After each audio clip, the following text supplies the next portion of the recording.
क्या जो मुद्दा हम आज यहाँ पर राष्ट्रीयता और धर्म से जोड़कर उठा रहे हैं, क्या उसका समाधान केवल टकराव से निकलेगा?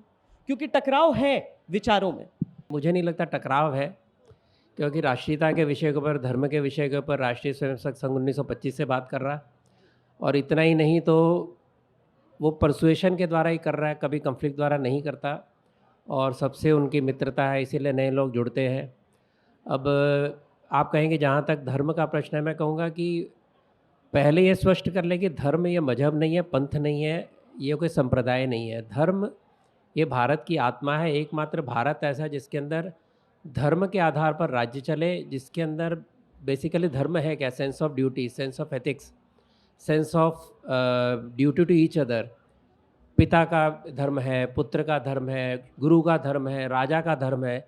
ये सारे पंथों और संप्रदायों के अलग हैं, इससे ऊपर है। और चाहे महाभारत हो, चाहे रामायण हो, सारे इसी धर्म के आधार पर बिना किसी पंथ का नाम लिए बने हैं।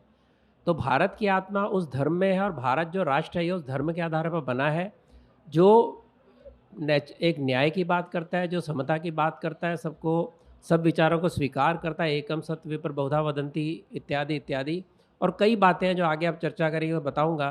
लेकिन मुझे लगता है कि राष्ट्रीयता का जो एक मूल जो विवाद चल रहा है, वो विवाद जिसको धीरे धीरे मोड़ आया है, वो है कि भारत ये नया राष्ट्र था क्या?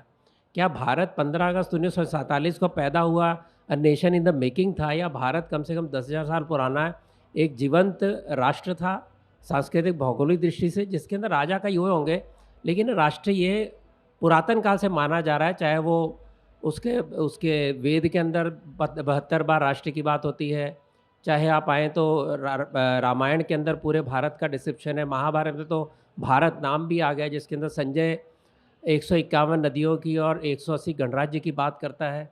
तो उसकी एग्जिस्टेंस थी।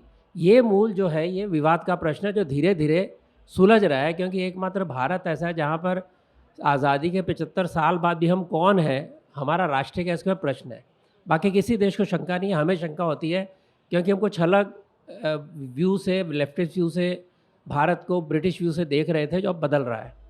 और before I hand over the mic I must also apologise, मैं क्षमा मांगता हूँ इरफान जी से, क्योंकि एक टीवी डिबेट में मैंने इनको दूसरा इरफान समझा था। तो उस समय तो मैंने माफ़ी मांग ली थी, आज सामने मिले तो फिर माफ़ी मांगता हूँ कि आप वो इरफान नहीं है। तो कहते हैं मेरी बात पहला प्रस्तावना पूरी करता हूँ। जी।